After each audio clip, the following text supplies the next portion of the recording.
Anak kita bahaya ada dalam talian.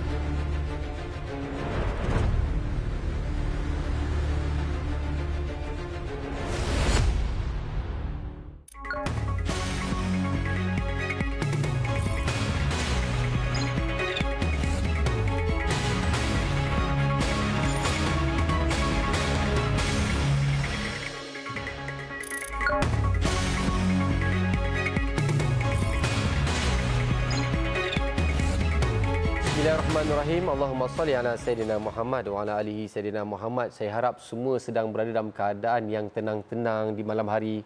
Pula mungkin hujan di luar sana. Mari kita terus berikan tumpuan pada perkara mungkin di luar cuacanya dingin tapi hangat untuk kita perkatakan. Pada malam ini kita nak beri tumpuan kepada satu kes yang baru-baru ini saya kira satu Malaysia digemparkan dengan berita penangkapan lebih daripada 200 orang lelaki yang berada dalam spa yang dikatakan menjalankan kegiatan songsang. Persoalannya malam ini, sarang songsang perlukah undang-undang dipinda? Nak dipinda sejauh mana? Mungkin saya nak sentuh sedikit perkembangan terkini di mana mahkamah menolak permohonan reman daripada pihak polis.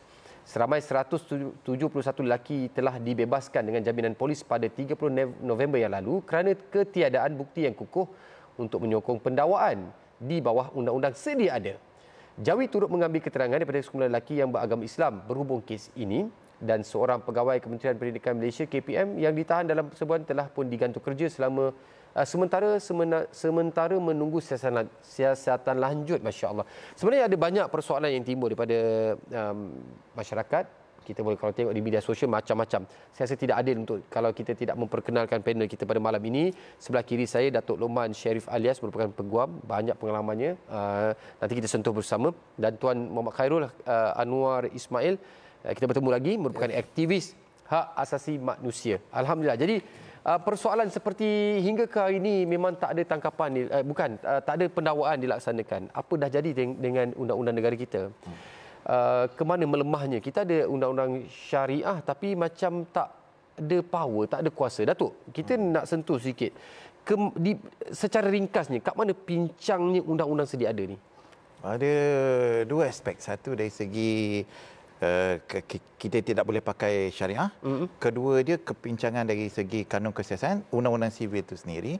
Kerana saya rasa dia tidak sesuai untuk liwat yang suka sama suka. Liwat suka sama suka. Sebab itu susah mendapat kebuktian. Kalau kata Datuk sentuh ni, adakah Seksyen 377? 377 je. 377A adalah seksyen yang menyatakan apa kesalahan tu. Dan 337B adalah hukumannya lah. Jadi 377A ni dia tak sesuai kerana pada saya kesalahan itu hanyalah kepada lelaki yang saya teruskan. Terus saya mendengar. Kesalahan dia adalah mana-mana lelaki yang memasukkan kemaluannya di dalam mulut ataupun tubuh. Jadi sesiapa yang memasukkannya ataupun yang membuat ataupun saya kata yang di atas melakukan kesalahan. Baik. Tetapi yang menerima liwat tu dibiar senyap. Dia tak salah. Oh, dia tak salah. Dia tak salah liwat. Sebagai mangsa. Sebagai mangsa. Itu yang dikatakan polis kena cari siapa mangsa, siapa yang pemangsa. Kan? Jadi selama ini kes-kes kalau nak mendakwa yang mangsa tu, dia kena bawa dalam seksyen lain 377D, iaitu untuk kesalahan kelucahan melampau. Okay. Jadi dia tak kena dengan liwat. Dia bersalah sebab melakukan kelucahan melampau. Maka tidak boleh sabit atas apa-apa kesalahan. Bukan. Dia boleh sabit bahawa 377D. Jadi siapa saya nak katakan di sini ialah kalau kesalahan bawah 377A membawa penjara selama 20 tahun. Yang pelaku yang di atas tadi tu. Di atas tu. Okay. Tapi yang di bawah ni kalau di bawah 377D ialah 2 tahun. Jadi kalau liwat suka sama suka, dia orang buat sama-sama, kenapa beza hukuman dia 1 20 tahun, 1 2 tahun. Baik. Jadi sebab tu pandangan saya bila digubal undang-undang tahun 80-an ni, dia tidak mengambil kira benda ni pelakuan ini menjadi prevalent. Ya. Cuma yang tak faham dalam keadaan sekarang ni tak ada dakwaan pun dilakukan. Nak kata dia di atas tak kena, bawah pun tak kena, apa kes? Jadi bila polis nak bawa kes ni, dia kena tahu siapa atas siapa bawah. Nak tahu macam mana? Kena mengaku. Sama ada. Kalau polis tak tahu, dia kena carilah. Persoalan dia, adakah dia orang nak mengaku? Kan? Kalau tidak, dia sama-sama melakukan liwat, perhubungan seks lebih luas kan. Tetapi dia kena tahu, dia nak mendakwa, sebab tu polis kata tak dapat jumpa mangsa. Sebab dia kena tahu siapa atas, siapa bawah. Kan? Tak boleh periksa. Boleh periksa, tapi kalau buat raid, kalau tak nampak kena cari, kena buat interview, kena tahu panjang siapa. Ceritanya lah. Panjang ceritanya. Sebab tu ini tak sesuai. Sebab tu dalam suka sama suka, kenapa kena ada mangsa? Kan? Dia dah dua-dua bersalah. Baik, kan? maklum. Baik. Dan hadirin malam ni, para penonton semua, kita bukan nak cakap pasal nak membela dan sebagainya. Kita nak fahamkan apa yang tak kena sebenarnya kan. Jadi kita ni tanya-tanya hingga ke saat ini kenapa tiada pendakwaan. Kita nak fahamkan sebab apa yang saya baca melihat kepada apa respon netizen di media sosial, risau. Maksudnya ini mungkin salah satu, ada banyak lagi barangkali yang masih lagi bergiat aktif. Barangkali ini akan berlakunya ialah penyebaran penyakit dan sebagainya, dan bila ada macam ni keruntuhan sosial itu akan berlaku dalam masyarakat. Dia jadi perkara itu dah jadi perkara yang biasa. Sebagai berbicara tentang hak asasi manusia, katalah si pelaku kata, kami pergi untuk spa. Spa lain berlambak-lambak lagi kat luar sana. Jadi apa salah saya duduk kat spa menjadi satu dakwaan yang begitu berat buat kami? Okey, terima kasih kepada saudara tadi. Kenapa? Ingat isu ni memang panas betul lah. Walaupun kita kat luar sejuk, hujan tadi kan, panas betul lah. Satu panas sebab apa, tiba-tiba satu Malaysia tahu kita bongkar sokol sarang maksiat kan, ataupun lubuk aktiviti songsang tu kan. Tiba-tiba orang tahu betul ke kat Malaysia ni ada sarang kan. Itu pun kita tak tahu, tapi itu yang disebutkan oleh kerana ada tangkapan, so semua orang tahulah kan. Tapi daripada berita yang kita tengok tu, itu sebenarnya kalau dari segi luarnya itu sebenarnya pusat kesihatan. Pusat kesihatan lelaki. Baguslah, sihat. Kan kita tengok berita-berita itu pusat kesihatan. Maksudnya apa? Kita pun boleh jadi membership syarikat tu. Tiba saudara Talib tiba ada membership, kita tak tahulah kan. Dalam tu ada gym kan, ada gym, ada sauna kan, ada apa orang kata jacuzzi. Tapi itu spa lah, premis itu memang spa lah. Jacuzzi, spa dan juga gym semua ada lah. Tapi dia bukan hanya itu saja. Kan berdasarkan tangkapan itu kita tengok ada juga bilik-bilik khas tertentu dan sebagainya. Dan saya ingat polis memang mengikut apa yang kita baca, polis katanya sudah melakukan risikan-risikan dan raid itu dibuat berdasarkan risikan-risikan yang ada. Cuma malangnya kenapa kita tengok tiada pendakwaan tu? Kenapa? Elemen-elemen tu tak dapat dibuktikan. Ini saya ingat mungkin ada sedikit kelemahan, mungkin SOP dan sebagainya kan. Contohnya 377 tu ialah aktiviti luar tabi'i, antaranya seperti yang disebutkan oleh Datuk Luqman tadi, maksudnya berlaku perbuatan tersebut. Perbuatan itulah yang akhirnya sekiranya berlaku perbuatan, dan perbuatan itulah yang akan kita bawa kepada pendakwaan. Maksud dah ada lah dalam undang-undang. Betul, dah ada. Perbuatan. Tapi perbuatan itu yang tak dapat dibuktikan. Dan perbuatan itu mesti perbuatan yang betul-betul berlaku. Sebab apa dalam tu elemen dikatakan ada penetration. Penetration tu apa, orang kata apa? Tusukan. Kan? Tusukan tu ada penetration. Dia kalau tak ada penetration, benda tu tak dianggap sebagai perbuatan liwat misalnya. Dan perbuatan itu mesti berlaku ataupun actor serius di dalam bahasa undang-undangnya ataupun di dalam bahasa syaraknya ialah al-fi'lu, perbuatan. Dan perbuatan ini bukan hanya liwat saja ataupun semua perbuatan-perbuatan luar tabi'i macam Datuk sebut tadi, antaranya ialah kemasukan ke dubur ataupun oral sex pun dianggap sebagai perbuatan luar tabi'i. Dan itu yang nak kena buktikan. Kan? Jadi isu kat sini adalah pembuktian lah, tak ada. So bila tangkapan itu berlaku tu, itu yang macam kalau Datuk kata kalau nampak memang dah ada berlaku, tu memang clear cut lah. Isu tu tak ada masalah. Kan? Habis tu kata nampak apa dia orang duk tunjuk towel berdarah tu? Saya daripada nampak mata, kita nampak mata berlaku aktiviti itu ataupun perbuatan itu satu. Satu lagi ialah kita boleh pengakuan pun boleh diterima. Dalam kes ini tak ada seorang pun mengaku sebagai mangsa. Tapi bahan-bahan lain dijumpa. Contoh. Satu lagi ialah forensik.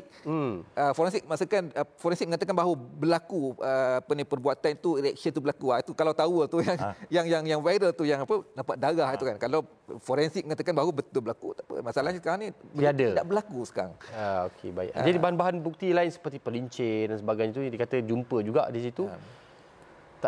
Itu tidak boleh disabit kesalahan ke? Macam bahan-bahan tu ada juga? Pada saya tak cukup juga. Tak cukup. Akhirnya kalau pelincir tu ada pun, siapa di atas, siapa di bawah. Oh, okey. Berbalik pada soalan pokok. Pertama ada kepincangan pada... Siapa yang diliwat? Yang ni saya tengok sekarang ni, macam kenyataan media Datuk Seri Dr. Naim. Seksyen 25 tentang liwat, Seksyen 47 percubaan melakukan liwat. Ini di bawah syariah. Enactment syariah. Adakah itu telah, jenayah. kalau di bawah kes itu boleh disabitkan kesalahan ke? Yang tu tidak perlu dibuktikan siapa meliwat, siapa yang diliwat.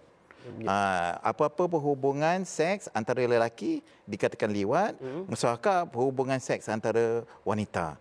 Jadi kita interpretasi dia lebih meluas. Tak payah buktikan siapa di atas, siapa di bawah ataupun meliwat atau diliwat. Itu adalah di bawah undang-undang syariah. Undang-undang syariah. Kenapa tak pakai?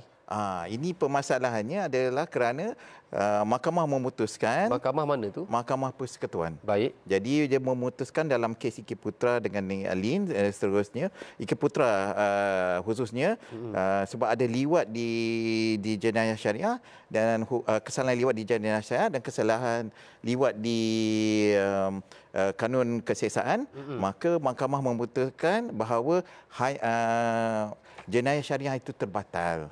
Tidak boleh dipakai, hanya jenayah sivil saja yang boleh dipakai. Maksudnya tadi Seksyen 25 dan 47 tak ada, tak wujud dah, tak terpakai. Ada lagi, tapi kalau dibawa ke mahkamah sivil, dia akan terbatal bercanggah dengan perlembagaan.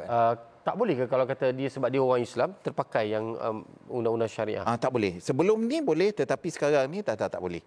Jadi baiklah. Sekarang, jadi tuan-tuan faham ke maksudnya sekarang ni undang-undang sivil persekutuan saya kira mengatasi undang-undang syariah.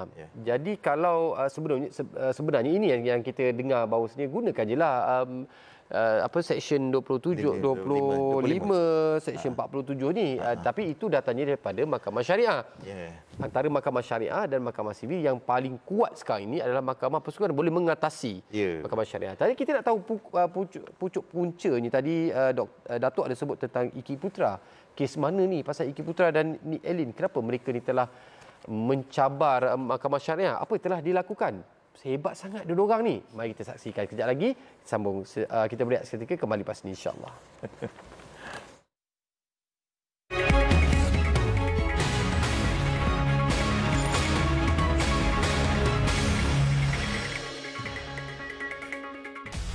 Impian dipertaruhkan. Percaturan bermula. Siapakah yang akan bangkit menjadi juara? Saksikan Projek Bangkit bermula 18 Oktober 2025 setiap Sabtu 9 malam secara langsung hanya di TV Al-Hijrah. Ente kenal tak satu budak muda buta baru aja pindah ke kampung ni? Imam bimbinglah syahadat sampai dia betul-betul jadi imam. Syahadat? Sedap nama tu. Orang kampung dah sibuk pasal berhala tu. Berhala? Astaghfirullahalazim, istighfar. Kalau nyata berhala Ana pun tak setuju. Dia ingat projek ni tak patuh syariat tau. Tahap tu. Apa tujuan syahadat nak jumpa tu ni? Syahadat nak belajar dengan tu. Nak jadi anak murid yang besar. Adat rasa Tok tak garang sekarang. Cara dia mengajar pun macam seorang murabbi yang penuh hikmah. Kalau anak dah pergi, siapa yang akan meneruskan dakwah? Siapa yang akan mengisi kekosongan di masjid?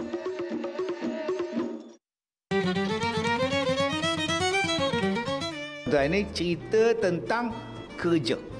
Ada orang yang kerjanya Allahu Akbar, tulangnya 4 kerat. Bukan kata tulang dah, segala-galanya bekerja.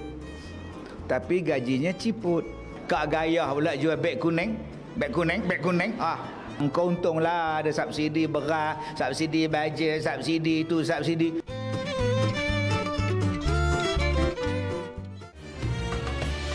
Berhenti. Okey. Berhenti memutuskan suara pada akhir kalimah Al-Quran dalam kadar seketika untuk bernafas. Harus wakaf pada mana-mana kalimah. Okey, tujuan belajar dan mengajar. ولا تعزفنهم في لحن القول. Pastinya dalam program My Ngaji. Kalau tak tengok, anda yang rugi. My Wakaf PPPTN. Saksikan Inilah Wakafku, episod minggu ini berwakaf tanpa batasan. Dan kita amat berharap supaya akan datang lebih ramai lagi individu, korporat dan swasta turut sama menyertai My Wakaf TPTN ini demi membangunkan lagi modal untuk dana insani. Di hari akhirat dia akan mendapat balasan yang besar kerana sedekatun jariyatun berbentuk wakaf yang kekal. Dia akan menang pelaburan di hari akhirat dan akan menyelamatkannya daripada api neraka Allah.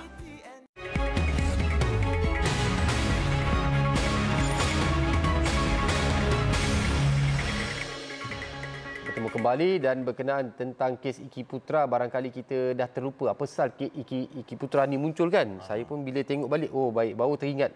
Kes ini Iki Putra didakwa di Mahkamah Tinggi Syariah pada 21 Ogos 2019 atas tuduhan cubaan melakukan persetubuhan luar tabi'i dengan lelaki lain di Bangi. Cabaran undang-undang, beliau mencabar tuduhan tersebut di Mahkamah Persekutuan dengan hujah bahawa Seksyen 28 Enakmen Selangor adalah tidak sah. Nanti kita bincangkan lagi. Dan keputusannya pada 25 Februari 2021, Mahkamah Persekutuan membuat keputusan sebulat suara yang memihak kepada Iki Putra, di mana mahkamah mengisytiharkan bahawa Seksyen 28 Enakmen Selangor tidak sah dan batal. Datuk, macam mana kes ini sepatutnya dibawa oleh Mahkamah Syariah, tapi yang membatalkannya adalah Mahkamah Persekutuan. Macam mana tu, Datuk? Okey, ini isu perlembagaan lah sebenarnya kan. Dalam perlembagaan, bidang kuasa Mahkamah Syariah terletak di senarai state list, senarai negeri, di mana hal-hal berkenaan Islam adalah bidang kuasa negeri. Baik. Kan, jadi Mahkamah Syariah mempunyai bidang kuasa untuk memutuskan perkara berkenaan jenayah Islam misalnya kan. Baik. Tetapi dalam tu dia ada mengatakan apa yang dinamakan preclusion clause. Kan, bidang kuasa negeri adalah berkenaan dengan Islam, precept of Islam. Dia boleh menggubal apa-apa undang berkenaan precept of Islam, berkenaan dengan Islam. Baik. Tetapi tidak boleh menyentuh federalist. Ataupun senarai persekutuan. Kan? Jadi sebelum ini mahkamah menginterpretasinya cuba mengharmonikan antara federalis dengan state list. State list adalah syariah lah. Syariah. Federalis tu pelbagai. Federalis ni ada pelbagai, daripada kriminal, daripada penal code, daripada berjudi, semua tu bawa federalis. Kan? Jadi dia cuba cabar bahawa bidang kuasa liwat ini ataupun dalam kes tu berkenaan dengan liwat ni bercanggah dengan federalis. Jadi di situlah Mahkamah Persekutuan masuk campur ataupun memutuskan memang bidang kuasa dia sama ada betul atau tidak. Baik. Malangnya pada pagi kita mahkamah memutuskan syariah ataupun negeri tidak ada bidang kuasa untuk menyentuh apa-apa perkara dengan apa-apa perkara yang berkenaan dengan federalis, senarai persekutuan. Kalau dia dua ada? Dulu dua-dua boleh ada, tetapi tak boleh ada. Sekarang tak boleh, salah satu. Selagi mana dia menyentuh federalis, negeri tidak ada kuasa, walaupun tidak ada undang-undang spesifik untuk tu. Baik. Katalah contohnya kita ada kesalahan liwat di bawah syariah, tetapi tak ada kesalahan liwat di bawah kanun kesiasaan.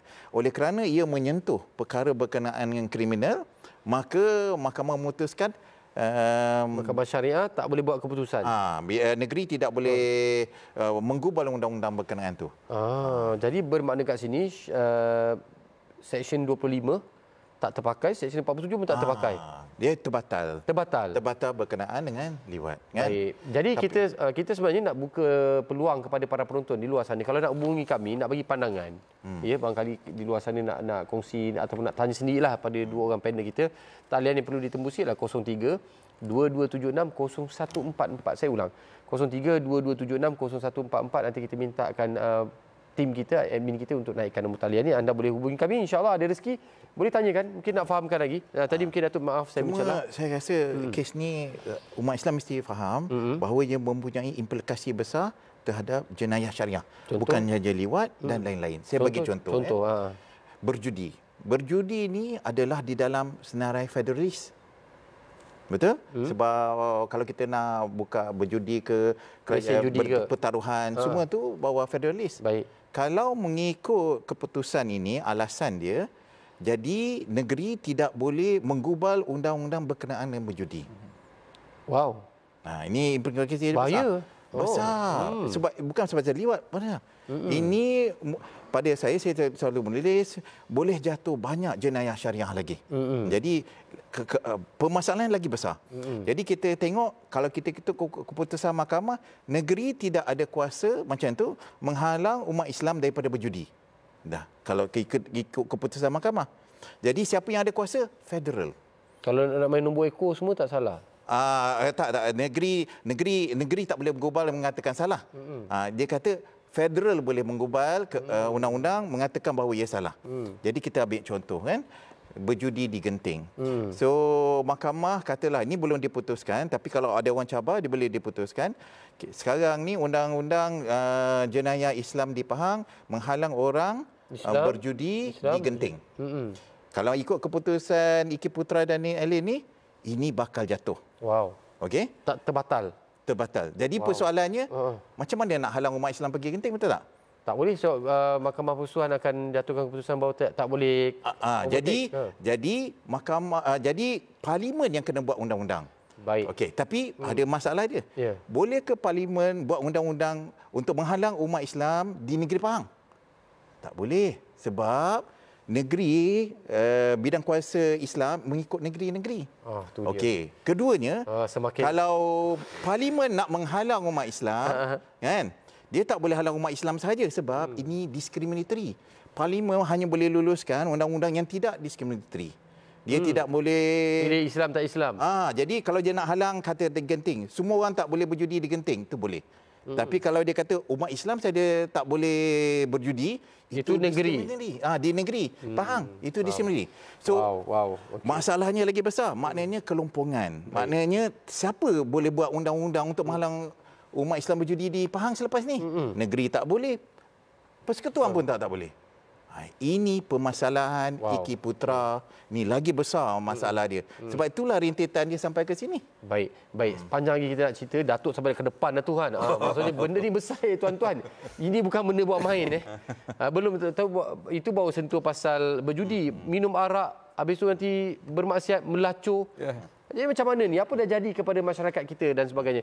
Tuan Khairul, bercakap tentang hak asasi manusia, dah kata suka sama suka. Contoh, kesalahan syariah seperti liwat, perlakuan songsang, maksiat, secara suka sama suka, dianggap batal kerana jatuh di bawah seksyen persekutuan.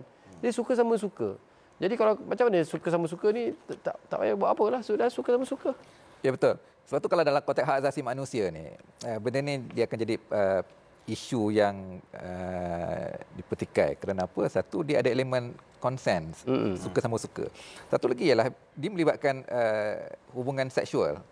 Hubungan seksual ni dia lebih kepada privacy, private, kan? Sama ada zina ataupun liwat, kan? Dari segi hak asasi manusia, benda ni okey lah. Sebab satu suka sama suka, satu lagi benda yang dalam ruang private, kan? So benda tu melakukan intipan ke apa ke, itu dianggap sebagai bertentangan, kan? Sebab itu melepaskan kecenderungan seksual. Sebab tu dalam istilah hak asasi kita ada SOGI namanya. SOGI. SOGI. Apa tu? Sexual Orientation and Gender Identity. So dalam kes kita ni kita masuk bawah SO. The first part. Dia ada two parts. Ataupun dua pecahan. SOGI, SOGI. SOGI ialah sexual orientation, and satu lagi second part ialah gender identity.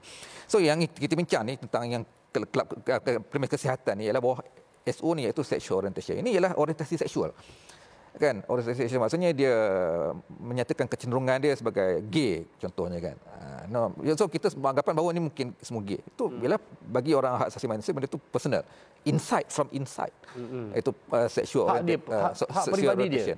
Maksudnya untuk menzahirkan identiti orientasi seksual itu part of the human rights, kan? Tapi ialah tapi yang kita bincang sekarang ni ialah dia bukan lagi sexual orientation tu.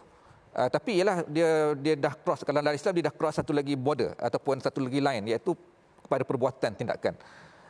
So dalam Islam kadang-kadang orang tu memang kadang-kadang dia ada apa pertembungan dalaman tu, jiwa dia tu, bahawa okey aku ni cenderung kat lelaki ke perempuan, itu tak apa. Tapi selagi mana dia tak zahirkan, Islam belum boleh menjenayahkan dia. Belum lagi dianggap jenayah. Tapi bila dizahirkan melakukan perbuatan, itu ada pemisah di antara hak asasi Islam dan hak asasi Barat. Bahawa Barat still okey, maksudnya selagi mana. Tapi dalam Islam dah cross border. Perbuatan itulah, al-fi'lu itu merupakan satu jenayah. Sebab tu Datuk sebut tadi, dalam enactment kita masukkan sebagai jenayah syariah. Kan, selain kita letakkan dalam federal pun sebagai satu jenayah. Jenayah pun satu jenayah. Kan, bawah kalau pembagian jenayah Islam ada hudud, kisah tadi itu part of hudud, sebagian tafsiran zina. Kan, itu yang membezakan kita. Maksudnya dia cross border melakukan perbuatan meliwat ataupun perbuatan yang luar tabi'i. Sama ada anal sex ke oral sex ke dan sebagainya di antara sesama jantina. Dan itu selain daripada jenayah, dia termasuk satu lagi kategori Islam, iaitu benda-benda yang immoral. Immorality satu benda yang dibincangkan dalam Islam. Immorality benda yang maksiat. Kadang-kadang benda itu tak berlaku perbuatan. Tapi ada liwat itu tak berlaku, penetration tak berlaku, tapi dia ada elemen-elemen lain, immorality ataupun maksiat. Itu yang kalau bagi kebebasan pada Datuk sebut tadi tentang kenapa perlu jenayah syariah tu. Maksudnya negeri yang ada kebebasan mentadbir hukum mahkamah agama tu, sekurang-kurangnya dia boleh melihat isu tu. Maksudnya angle mana negeri-negeri nak buat kan, yang mana federal tak mampu nak buat. Federal hanya perbuatan tu, itu pun yang paksaan ataupun mangsa-pemangsa, tapi negeri Islam dia ada isu lain.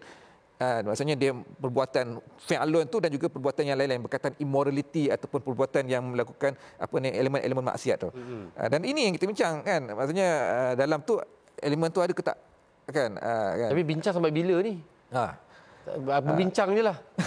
Kan, dan ya, maksudnya saya tengok maklum balik pada rakan-rakan di media sosial. Terima kasih yang bagi cadangan. Saya mengambil kira kerisauan ini adalah kerisauan bersama. Contoh macam ya terlintas juga bila mereka bertanya dalam media sosial. Contoh dia macam TikTok kita hari ini kan. Kenapa ada setengah pihak tersebut, contoh saya tak nak sebut nama, jatuh kesalahan itu mereka semua seluruh pasukan mereka dikutip, contoh. Ataupun seorang influencer ni mereka dijatuhkan hukuman yang begitu cepat. Kenapa yang ini tak lekat?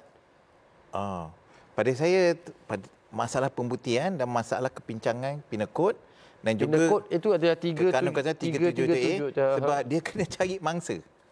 Okey, nak fahamkan situasi itu berbeza sebab dia ada mangsa. Berbeza. Situasi untuk 377 dia kena ada mangsa. Okey, maksudnya dalam kes yang si pihak hari itu yang sebelum-sebelum ni yang satu kumpulan mereka semua ditangkap tu sebab ada mangsa. Itu mungkin kesalahan, bukan tu, saya tak tahu itu kesalahan apa. Baik. Itu bukan tu. Kalau ini diliwat, kanak-kanak lelaki diliwat. Kanak-kanak lelaki diliwat yang tu. Itu okey semana. Okey. Saya tak pasti. Tak pasti. Okey. Kalau kata kes influencer ataupun pendakwa selebriti kalau selebriti yang dia okey, dia macam ni. Ini semua kes liwat tadi ya. Okey. Jadi dalam kes liwat dia kena membuktikan bahawa ada peliwat dan yang diliwat. Baik. Kan?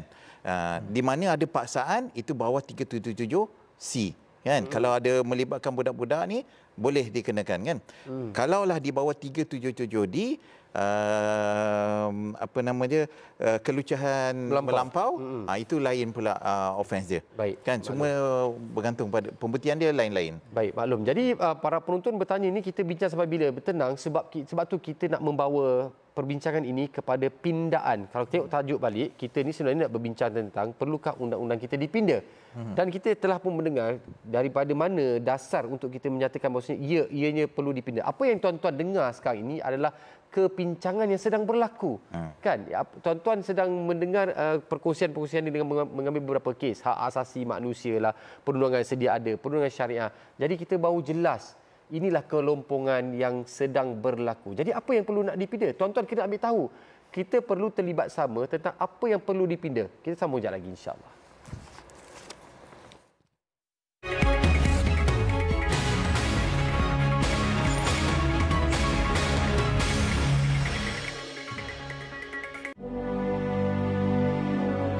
الذي أخبر عنه النبي صلى الله عليه وسلم عندما وجد رجلا دائم الجلوس في المجلس فيسأله النبي صلى الله عليه وسلم: من يقوم على أمرك؟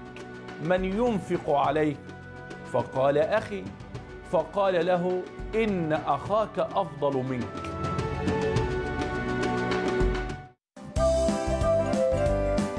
Jom dengar cerita. Jadi sang labah-labah yang kecil mempunyai watak yang besar. Waktu tu banyak sangat dugaan dengan orang kejar. Lepas tu dalam peristiwa dalam Gua Thur ni, walaupun labah-labah ada juga binatang yang lain. Rasulullah diduga sahabatnya dipatuk ular. Lepas tu dikejar oleh Surakah.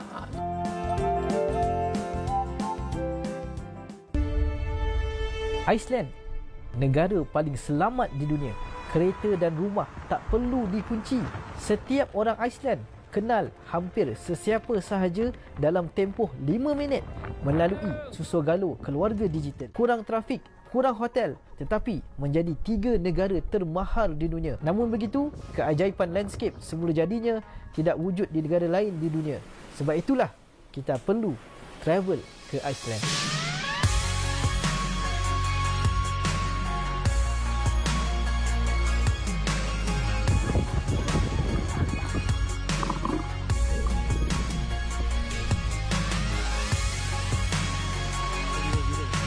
Jangan buat pasal.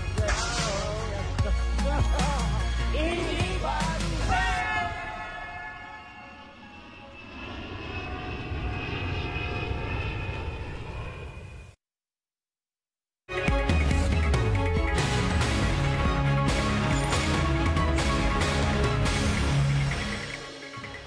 Baik, alhamdulillah kita masih lagi terus mendapatkan kepastian apa yang nak dipinda sebenarnya, apa yang nak perlu dipertahankan.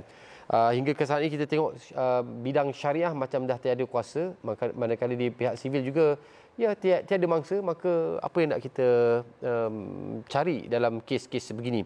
Jadi kita berbalik pada tadi, mungkin Datuk nak sentuh sekali lagi tentang kesan ataupun kita panggil dominus effect daripada kesan Iki Putra tu, mungkin Datuk. So jadi kita kena sedar bahawa Iki Putra ni bakal menjatuhkan beberapa lagi peruntukan jenayah syariah, kan? Yang mana selepas itu negeri tidak boleh menggubal undang-undang untuk mengadakan kesalahan jenayah tersebut, dan persekutuan pun sukar untuk menggubal undang-undang menghalang umat Islam dari melakukan jenayah tersebut. Jadi ramai tak perasan bahawa apa akan jadi ialah agama menjadi personal. Agama menjadi personal. Jadi our way of life sebenarnya selama ini kita ada budaya Islam, kan? Baik. Ada kesalahan Islam. Jadi kita tak ada personal, jadi private. Sebab ini sesiapa kita tahu kalau berlaku kesalahan tu ia boleh didakwa di mahkamah.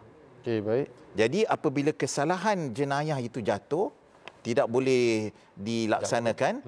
Jadi agama kalau orang buat salah kita tak boleh dakwa lagi lah. Faham tak kan? Jadi dia jadi Datuk, saya nak fahamkan maksudnya kita bukan cerita pasal liwat je lah ni, kita nak tengok lebih jauh daripada itu. Contoh syariah macam gambling tadi, berjudi minum tadi. arak. Jadi berjudi tadi itu kan. Kalau berjudi lagi negeri tak boleh gubah undang-undang, federal pun suka nak buat undang-undang menghalang umat Islam berjudi. Jadi umat Islam tahu bahawa berjudi itu salah. Tapi kalau nampak umat Islam berjudi, kita tak ada enforcement. Tak ada siapa yang boleh laksana, menguatkuasakan undang-undang. Sebab undang-undang dah tak ada. Kesalahan jenayah dah tak wujud. Baik. Kan? Ini implikasi dia. Ia menjadikan agama kita menjadi personal macam di negara-negara barat yang tidak mempunyai teras undang-undang. Kan?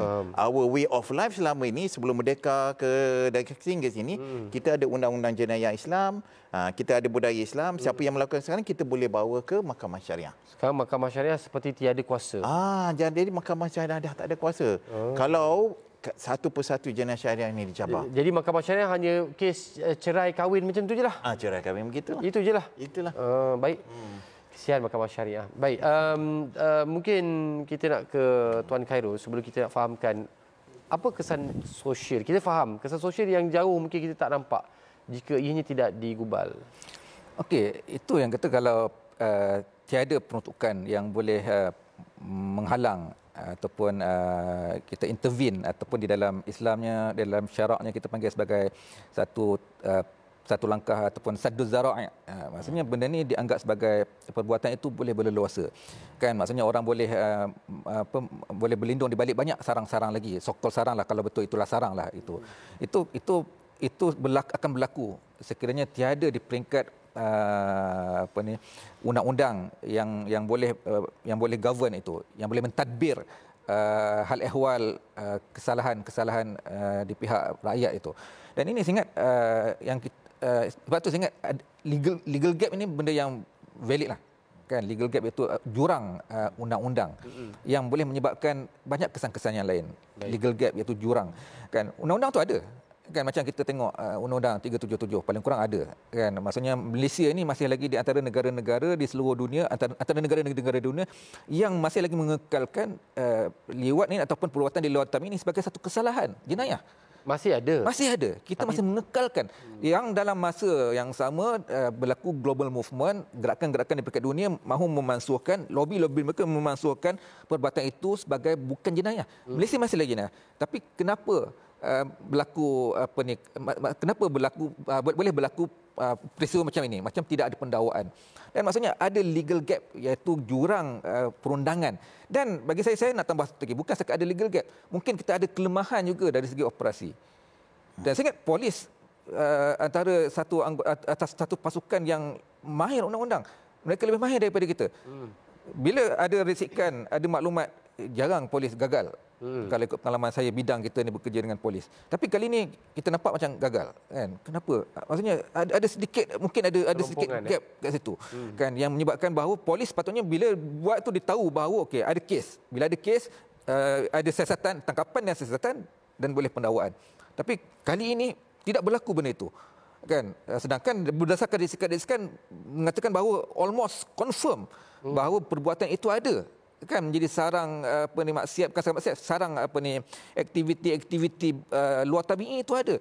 Tapi kali ini operasi itu tidak berjaya membuktikan bahawa berlakunya, dan akhirnya sehinggalah kepada permohonan reman itu pun ditolak dan akhirnya tiada pendakwaan. Dan bagi saya ini satu yang bagi saya di implicate the government atau implicate semua benda lah. Implicate maksudnya menggambarkan, memberikan kesan kepada satu image kepada orang awam, katakan apa undang-undang kita ni lemah ni. Baik. Kan? Orang kata lemah undang-undang, dan implicate government juga, implicate penguasa, implicate polis yang selama ni bekerja dengan baik. Nampak macam mereka tak boleh buat apa-apa lah. Jadi bercakap tentang kelemahan yang ada ni, okey Datuk, kita nak dengar apa yang patut dikubal ni? Apa mungkin cadangan Datuk lah? Boleh. Sebelum tu saya nak tambah lah. Tapi kalau kita tak boleh pesu ataupun mendakwa bahawa liwat, sebab saya tengok polis nak buat, sebenarnya ada 370D yang lagi rendah lah kan. Tapi saya tak tahu, mungkin SOP perlu dibetulkan, itu terpulang lah nanti. Kan? Jadi berbalik kepada pindaan, sebab saya merasakan bahawa kes Iki Putra dan kes ini Alim merupakan satu kes yang mempunyai kesan yang sungguh besar, di mana ia melemahkan mahkamah syariah dan membatalkan juga jenayah-jenayah syariah. Maka pada saya kita perlu pindah perlembagaan, mengangkat balik mahkamah syariah. Kan? Jadi ada beberapa pindaan yang perlu buatlah pada saya. Salah satunya kita ubah balik state list tadi yang saya katakan tadi itu. Kita benarkan undang-undang syariah digubal, kan? Dia hanya terbatal kalaulah wujud undang-undang federal yang sama. Kalau tidak, undang-undang syariah itu boleh survive. Contohnya, kan? Jadi kalau dalam kes ni kalau macam ni kita tengok jenayah sivil ni berlainan, dia ada mangsa dengan tak ada mangsa, kan? Jadi undang-undang syariah kita dia tak kira siapa mangsa siapa tak mangsa. Kan? Jadi tak boleh pakai, kita pakai undang-undang syariah. Kan? Untuk mengekal balik. Satu lagi, untuk kesamarataan kita perlu lihat balik had kesalahan, iaitu Akta 355. Mungkin nak naikkan sama taraf lah, kan? Akta 355. Akta 355. RU itu yang orang kata RU 355 tu. Ya, betul. 355. Dan satu lagi mungkin elok juga kita pindah 121 mengatakan pindah 121 akta artikel 121 mengatakan mahkamah syariah itu tidak boleh dia unggul lah. Unggul, tidak boleh dicampuri, diganggu gugat lah. Dicampuri oleh mahkamah sivil. Adakah ia terpakai untuk umat Islam saja macam itu? Untuk umat Islam. Itu yang kena faham.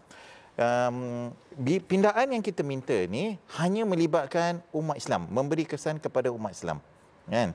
Dia tidak boleh memberi kesan kepada bukan Islam.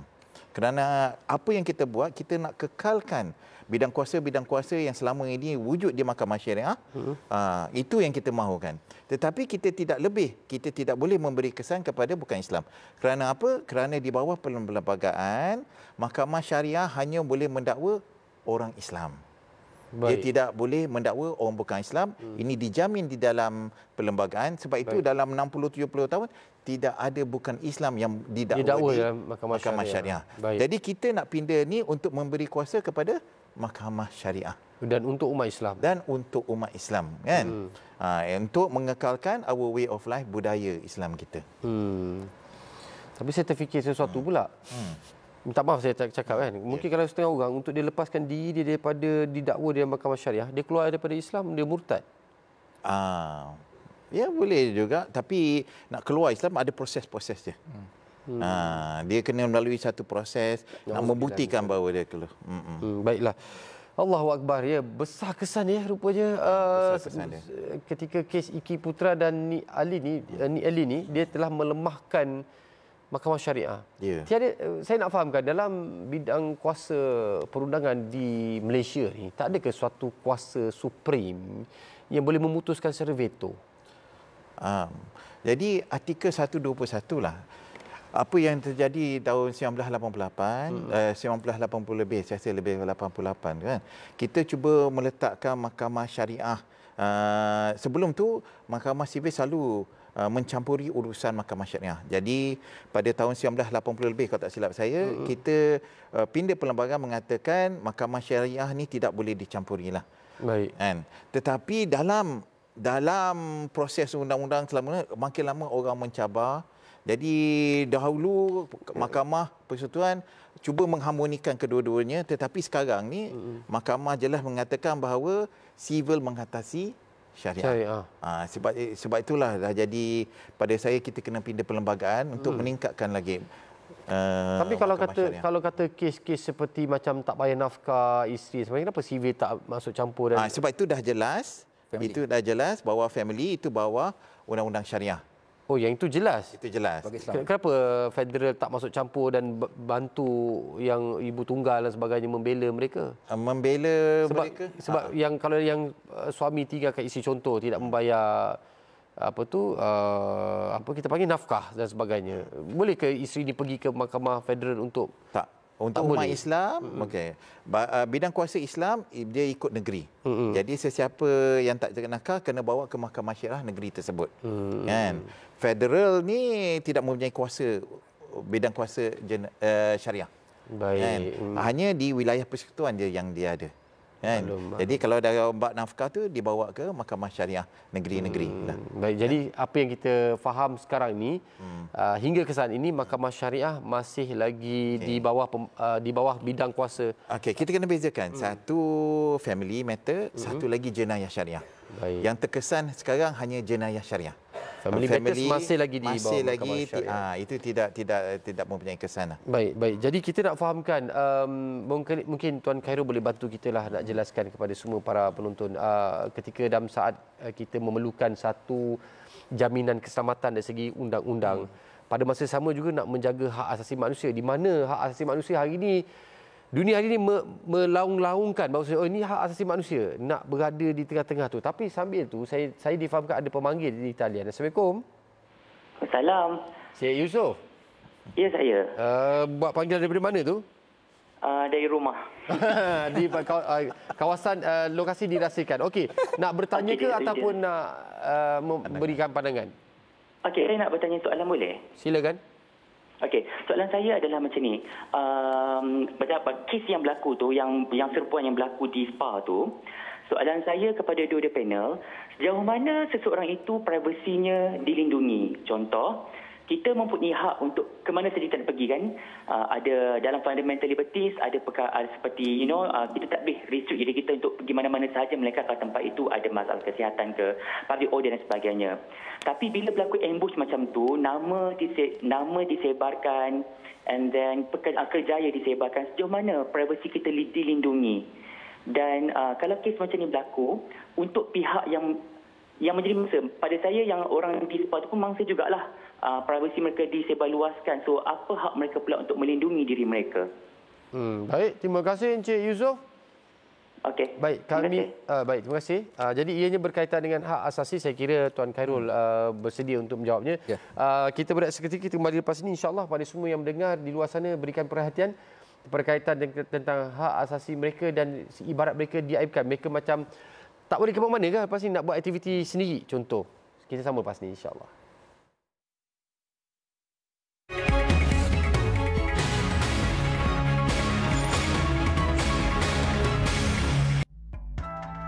The tools which you can express the feeling of yours when you recite Al-Quran based on the meaning of the ayat. If you just listen to Al-Quran with no voice, with no tunes, you won't understand what's going on. Allahu Akbar, Allahu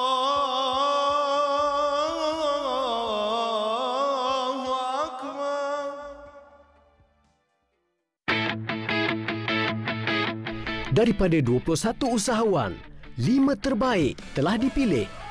5 finalis, 5 impian, 1 pentas, 1 peluang. Hanya 1 yang akan bangkit sebagai juara.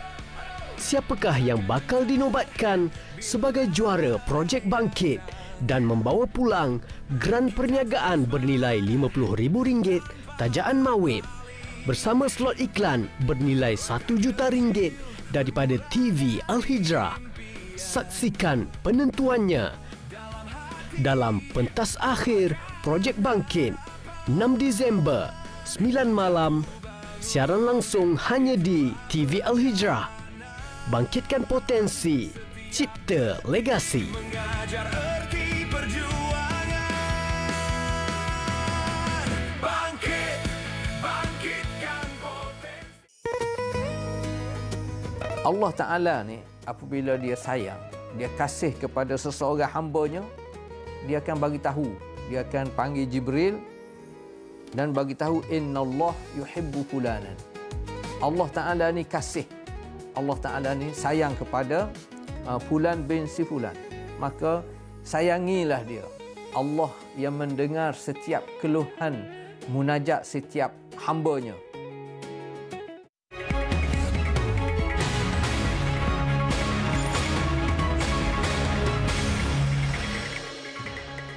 Ya, Tuan Khairul, kita terus jawablah persoalan tu, saya tak perlu ulang, silakan.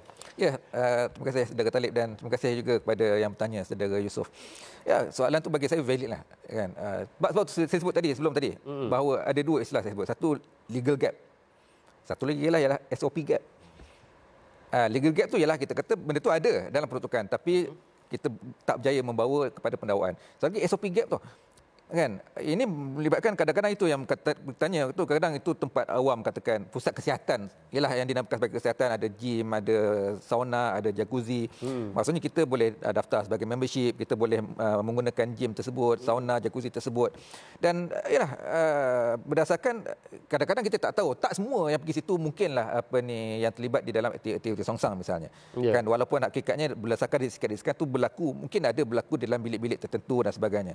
Tapi oleh kerana sebab tu saya kata SOP gap tadi yang menyebabkan bahawa satu kegagalan untuk kita membuktikan bahawa kegiatan itu berlaku, dan bila melakukan tangkapan dan siasatan dan tidak ada pendakwaan, dahlah tidak boleh membuktikan dan juga tidak ada pendakwaan, dan orang-orang yang tertentu semuanya didedahkan. Dan itu pun merupakan salah satu SOP gap yang kita kena lihat balik bagaimana di pihak pendakwaan. Dan itu kadang-kadang bertentangan dengan hak privasi mereka. Kadang-kadang ada sebahagian mereka tu, bagi saya mungkin dia nak pergi sauna saja. Kan? Kadang-kadang memang betul, mungkin betul dia ada sexual orientation. Kadang-kadang dia tak zahirkan. Kalau dalam Islam pun kalau sexual harassment tak zahirkan tu belum jadi kesalahan jenayah.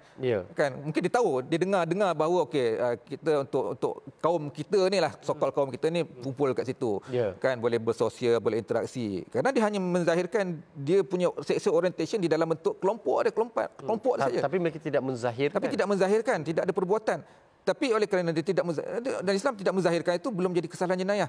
Kan? Dan mereka juga terpalit. Sehingga itu kena bincang juga dari segi SOP gap tu. Dan saya nak sentuh juga tadi antara soalan yang saya kira mereka didedahkan di mana mereka bekerja dan sebagainya sebagai hak asasi sebagai seorang insan. Barangkali mungkin dia pergi dengan tujuan tertentu dan tidak jatuh kesalahan pun, tapi mereka terah pun diaibkan, Di situ ada satu lagi isu bahawa mereka itulah telah dijatuhkan bersalah oleh orang lain. Sedangkan penguat kuasa pun tak kata dia salah. Polis pun tak kata dia salah sebab apa tak dakwa. Tapi oleh kerana didedahkan, dia ada mahkamah netizen itu beranggapan bahawa dia salah. Majikan dia kata dia salah, keluarga dia kata dia salah. Dan itu pun menjadi satu isu lah. Sedangkan aib itu dalam Islam kena jaga. Walaupun dia melakukan kesalahan. Mungkin Datuk, dalam situasi macam ni kita bercakap tentang hak asasi dan sebagainya. Adakah sebab kita ataupun undang-undang ni perlu berhati-hati dari segi hak asasi manusia terlalu sensitif, sebab tu Mahkamah Persekutuan tu terpaksa berbuat demikian untuk menjaga hak asasi manusia ni? Itu lebih penting daripada apa yang dilakukan oleh Mahkamah Syariah. Dari segi kes-kes tadi tu. Saya rasa tidak timbul isu hak asasi manusia. Ia adalah interpretasi artikel-artikel dalam perlembagaan. Artikel berkenaan bidang kuasa. Siapa punyai bidang kuasa, sama ada negeri atau persekutuan. Jadi mahkamah memutuskan secara interpretasi siapa yang ada kuasa, kan. Jadi dia tidak menyentuh hak asasi manusia lah. Tetapi yang tadi itu mengeluarkan ataupun membuktikan nama-nama sebelum dakwaan dibuat, itu isu hak asasi manusia. Baik, baik, maklum, jelas, dan alhamdulillah mungkin kita boleh ambil beberapa minit yang ada ni sebagai satu konklusi ataupun peringatan. Mungkin saya mulakan dengan kita tentang legal gap itu, jurang undang-undang tadi. Kita sebut tentang 377. Dan jangan lupa polis juga dan juga semua operasi mengatakan bahawa ada dua seksyen yang berpotensi untuk kita guna, iaitu 377 dan 372. 372. Kita tak bincang daripada awal 372. Apa tu? 377 ni ialah tentang perbuatan homoseksual tu, iaitu liwat ataupun perbuatan luar tabi'i. Ada satu 372 iaitu tentang sarang orang kata prostitution, maksiat dan sebagainya, ataupun boleh dikenakan kepada premis misalnya, pemilik premis dan sebagainya, kalau ada mangsa, ada aduan dan sebagainya. Dan itu pun boleh menjadi satu lagi mekanisme untuk enforcement, pelaksanaan undang-undang, ataupun mekanisme untuk intervene perkara-perkara yang berkaitan dengan immorality. Dan ini pun penting. Maksudnya undang-undang tu ada, kan, tapi sejauh mana pelaksanaannya, dari segi pencegahannya, pelaksanaan dan sebagainya.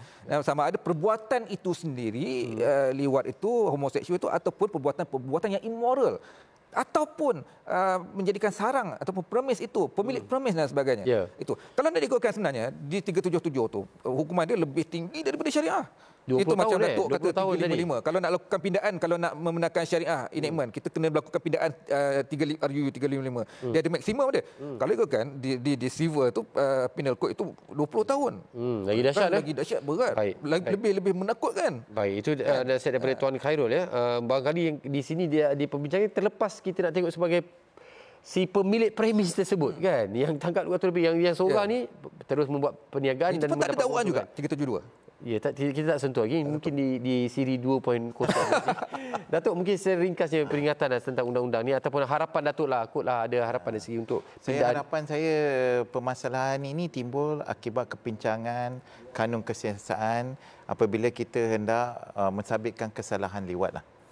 Kalau kita lihat 377A dengan 7B memang ada permasalahan. Kalau nak tengok 377D itu boleh didakwa. Saya rasa ada peluang untuk didakwa di bawah 377D lah. Tetapi saya juga melihat ni kepincangan undang-undang sivil sepatutnya boleh ditampung oleh undang-undang syariah. Tetapi akibat kes Iki Putra dan akibat kes Ni Alin, undang-undang syariah tidak boleh dilaksanakan. Apabila kalaulah undang-undang sivil mempunyai permasalahan atau sekatan, sekurang-kurangnya ke atas Muslim kita boleh laksanakan undang-undang syariah. Baik. Jadi untuk itu kita perlu, pada saya sekarang, sebab undang-undang jenayah syariah ni sudah jatuh dan bakal jatuh lagi undang-undang kesalahan jenayah, kita perlu pindah kepada perlembagaan lah. InsyaAllah, insyaAllah. Kita berharap pindahan ini dapat dilaksanakan demi untuk memperkasakan umat Islam, untuk melindungi hak umat Islam. Dan sesungguhnya apa yang dah berlaku hari ini, kita nak mengambil sebagai satu hikmah. Sebagai sesama manusia, kita kiralah, kita pun faham Nabi didik kita supaya kita tidak mengaibkan, tidak menjatuh hukum. Dan setiap orang ada peluang untuk bertaubat. Dan setiap orang ada peluang untuk memperbaiki diri sendiri. Yang dah berlaku sudah. Dan saya kira undang-undang pun perlu dilaksanakan. Daripada kita berbicara tentang perkara siapa bersalah dan sebagainya, mari kita ambil titik tengah bermula pada hari ini. Apa yang tidak baik kita tinggalkan, insya-Allah. Mudah-mudahan Allah bantu kita, beri hidayah buat kita dan sebagainya, dan pandu kita untuk memperkasakan mahkamah syariah. Terima kasih Datuk, terima kasih Tuan Khairul atas kehadiran hari ini, dan terima kasih pada semua yang berikan perhatian. Mudah-mudahan ada rezeki rumah kita jumpa lagi, dan kita doakanlah semua selamat dan terlindung. Dan kita sebenarnya nak harapkan bahawa pengampunan Allah dan masuk dalam syurga bersama-sama dengan baginda Nabi Muhammad SAW. Itu harapan kita bersama, insya-Allah. Jom kita laburkan tirai kita pada malam ini. Ada sikit rumah kita jumpa lagi. Assalamualaikum. Assalamualaikum warahmatullahi wabarakatuh.